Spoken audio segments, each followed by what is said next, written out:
What's up, guys? It's Colson with Texas Yak Fishing.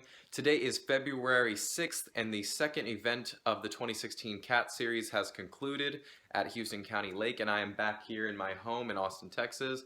And today was a very memorable event, especially for me, and I'm sure for a lot of other guys as well. That we had some new anglers out on the water. And I got some pretty good footage today, so I wanted to go ahead and put together a video for you guys showing you kind of like the highlights of the tournament.